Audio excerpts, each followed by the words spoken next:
সিঁদুর পরলে মুখটাই কেমন পাল্টে যায় না? শুধু মুখ নয়, অনেক কিছুই পাল্টে যায়, গোটা জীবনটা পাল্টে যায়। যেন মনে হয় 10 তলা বিল্ডিং এ চাপিয়ে তোমাকে পেছনে গিয়ে লাফ মেরে দিল, একদম ধাপাস করে নিচে পড়লে। সিঁদুর পরলে শুধু মা দুর্গার মতো দেখতেই লাগে না, মা দুর্গার মতো 10টা হাতও গুজিয়ে যায়। সিঁদুর পরলে তোমার বর বাজার থেকে গোলাপ ফুল নয় ফুলকপি নিয়ে আসবে তোমার জন্য, রান্নার জন্য। পাপা কি পড়ি থেকে কাজের মাসি বানিয়ে দেবে এক চুটকি সিঁদুর।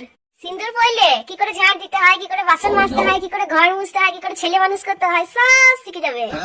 এক চুটকি সিঁদুর কি कीमत तुम क्या জানো রমেশ বাবু?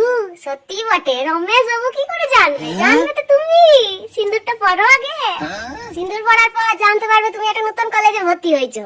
এতদিন যা শিখেছো কিচ্ছুই শেখো নাই, মা বাবা কিচ্ছুই শিখায় নাই। এখন থেকে তুমি শিখতে পারবে সিঁদুর পরার পর যে কোন কাজটা কি করে করতে হয়। এতদিন তুমি কিচ্ছুই জানো না।